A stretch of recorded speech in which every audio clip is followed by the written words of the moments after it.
When I was a kid, Stillwater was home. It was quiet, almost too quiet, the kind of small town where nothing really happened. I left that place behind 20 years ago, vowing never to go back. But 2 weeks ago, I got a letter, handwritten, with no return address. It was short, just 4 words that stopped me cold. I'm still here.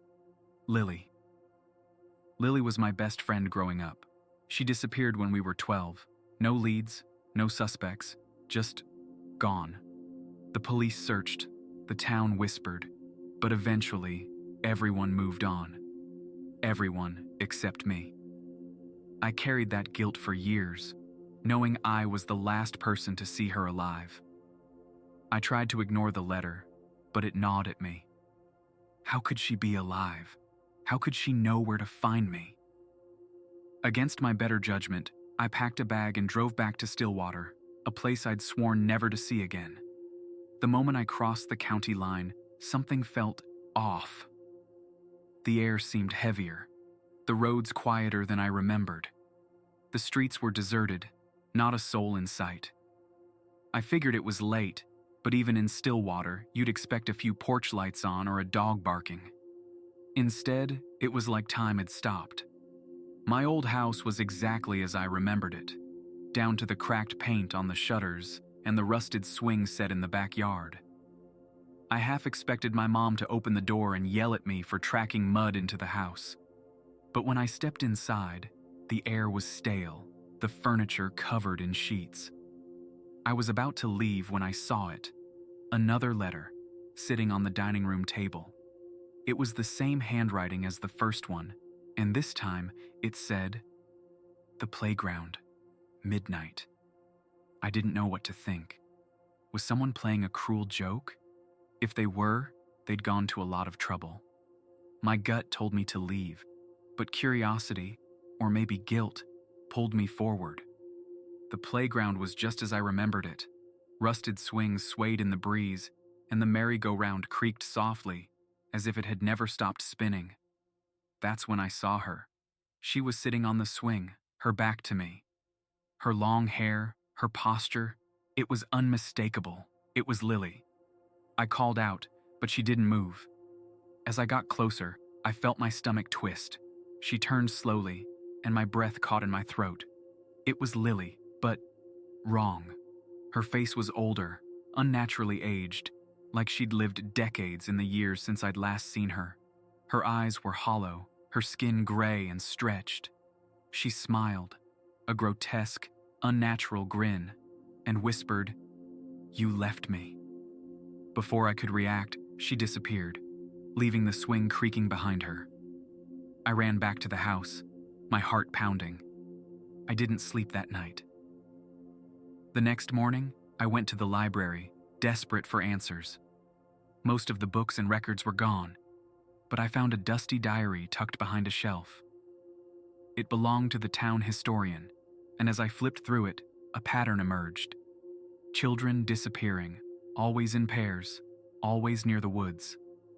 The final entry chilled me to the bone. The ones who return are not the same.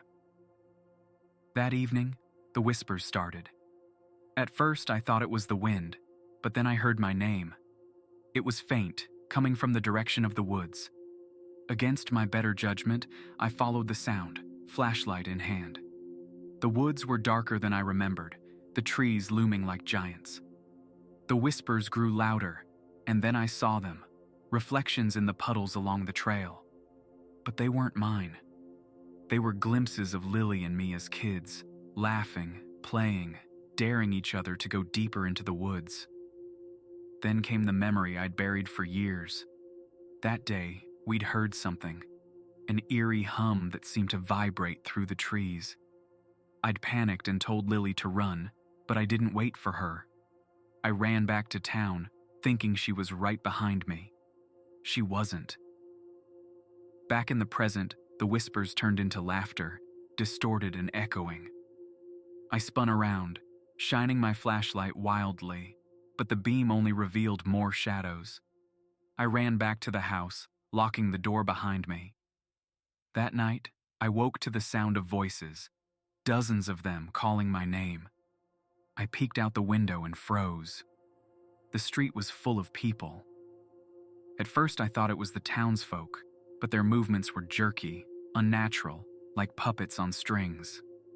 And then I saw her again, standing in the middle of the street, looking just as she had on the swing.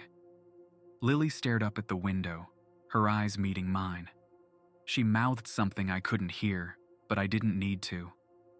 I knew what she was saying. Come outside. I don't know what compelled me to do it. Maybe guilt, maybe fear.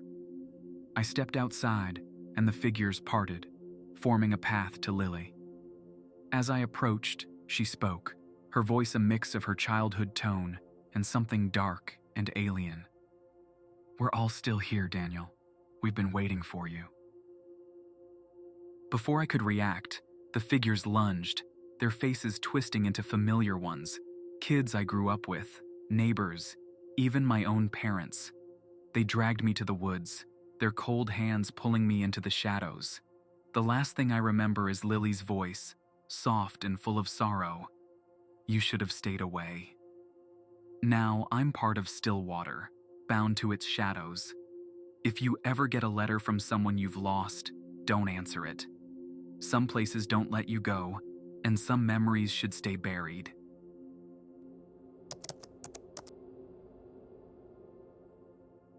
I never planned on coming back to Black Hollow. Not after everything that happened. But something about the old town, my childhood home, kept pulling me back. I thought I could outrun my past, bury it deep enough that it would never resurface. But when the call came, the letter from the estate lawyer, telling me I had inherited my grandparents' house, I had no choice but to return. Something in me knew it wasn't just the house I was inheriting. It was the curse that had plagued my family for generations. I drove through the town, barely recognizing it. It hadn't changed. The old gas station, the diner on the corner, the crooked street lamps casting long, eerie shadows against the faded brick buildings. The town felt suffocating, too quiet, too still. A cold, gnawing feeling settled in my gut. Black Hollow always had its strange rumors, stories about the Shadow Man, a dark figure that stalked children who'd done wrong. They said he came at night, creeping through the shadows to punish the guilty. As a kid, I'd heard the stories, but dismissed them. Folklore. Nothing more. My friends used to dare each other to go out after dark, daring one another to confront the shadow. But none of us ever did. I thought it was just to keep us in line. Until now. The old house was the same. It hadn't been touched since my grandparents died under mysterious circumstances. No one in town talked about it much, but I remembered their sudden passing like it was yesterday. The funeral was quiet. Too quiet. I always thought it was just the small-town way. But as I stood there now, staring at the peeling paint and broken windows, I felt a shiver crawl up my spine. It was as if the house itself was waiting, watching. I tried to ignore the feeling, telling myself it was just nostalgia. But that night, when the clock struck midnight, something changed. The air turned cold, and I heard it. Footsteps, soft at first, echoing in the hall outside my bedroom door. A faint tapping against the window. My heart stopped. I told myself it was the wind, or maybe an animal, desperate to get in from the cold. But the tapping didn't stop. It grew louder, closer. Then I saw it. A dark figure standing outside the window. I froze. There was no breeze, no rustling of branches, just that figure. It was tall, thin, moving unnaturally, its limbs jerking like they were controlled by something else. The tapping grew louder, more insistent, until it sounded like nails against glass. I scrambled out of bed, slamming the window shut and locking the door. But the tapping didn't stop. It never stopped. I spent the rest of the night curled up in the corner, heart pounding in my chest, too terrified to move. When the sun finally rose, I thought I had imagined it all, until I saw him. I ran into an old friend at the diner the next day. Jessie, someone I used to run with as a kid. She hadn't changed much, though her face was pale, drawn. Her eyes had a haunted look, like she'd seen things no one should ever see. She looked at me with a mix of fear and pity. "You shouldn't be here," she said, her voice trembling. "You don't understand. The Shadow Man, he's real. He doesn't come for just anyone." She paused, her eyes darting around like she was being watched. "He comes for those tied to this town, your family, your bloodline. She stopped herself. "You have to leave, now. It's not safe." But I didn't leave. Instead, I went back to my grandparents' house, determined to face whatever haunted it. I rummaged through their belongings, desperate for answers. And that's when I found it. A journal, hidden in the floorboards. My grandmother's handwriting, scrawled across the pages, describing a terrifying truth. Black Hollow wasn't just cursed.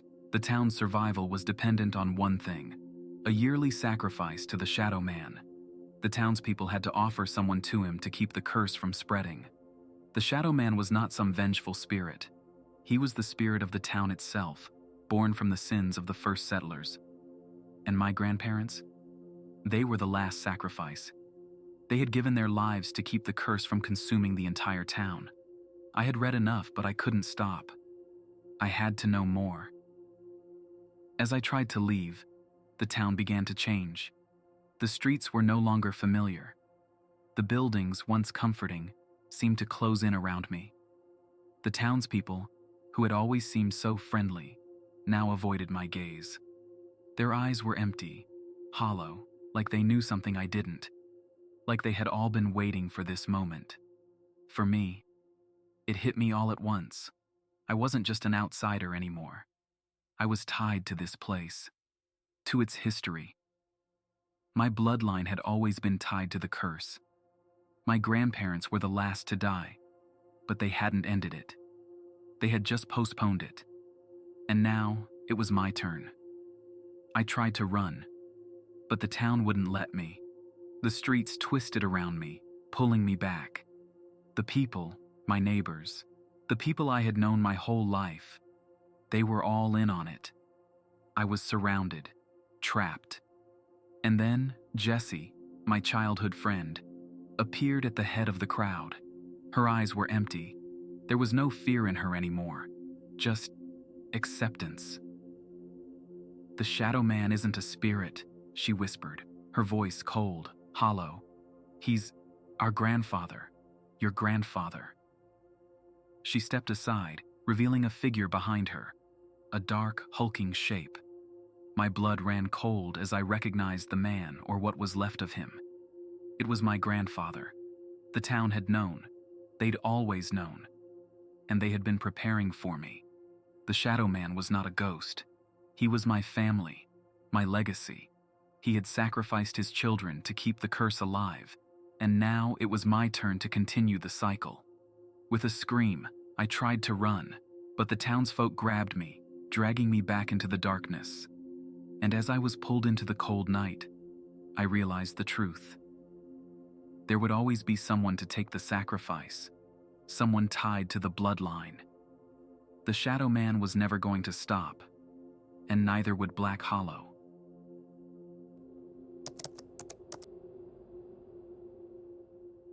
The first time I stepped into Hollow Creek, I should have turned around. Something about the place, something in the air, told me to leave. But I didn't. I couldn't. The road had already swallowed me up, and I had nowhere else to go. It started innocently enough. A small, forgotten town that wasn't even on the map. I told myself it was just a pit stop, a place to rest before moving on. But as the fog crept in, the quiet grew too heavy. The kind of quiet that gnaws at you, crawls under your skin, and burrows into your thoughts. I noticed them right away. The people. Their eyes, dull and empty, like they had seen things that no one should. Things they couldn't forget. Things I was too naive to understand.